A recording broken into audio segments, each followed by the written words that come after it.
नमस्ते शेतकरी मित्रांनो. तर आज आपण जीवामृत बनवणार आहे. तर आपल्या आज केळीच्या प्लॉटला जवळपास एक आठवडा झाला आहे. आता आपल्याला जीवामृत स्लरीतून सोडायचं आहे. त्यासाठी आपण सेंद्रिय गुळ मिळाला नाही, आपल्याला सेंद्रिय गुळ घ्यायचा असतो.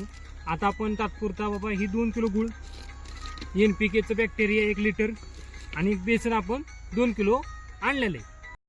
तर आता आपली मागं 500 लिटरची टाकी, तुम्ही टाकी बघा, अशी आपली 500 लिटरची टाकी आहे. पण आता आपण त्यात डायरेक्ट बेसन जर टाकलं तर त्यानुसार DP होते.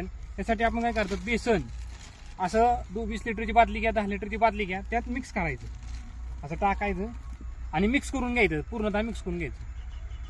500 लिटरच्या टाकीत आपण आता 400-450 लिटर पाणी, 20-25 लिटर गोमूत्र, 2 किलो गूळ, 2 किलो बेसन टाकले. आणि आता केवी घेतलं आणलेलं कल्चर, NPK कल्चर 1 लिटर असं आपण टाकणार आहे.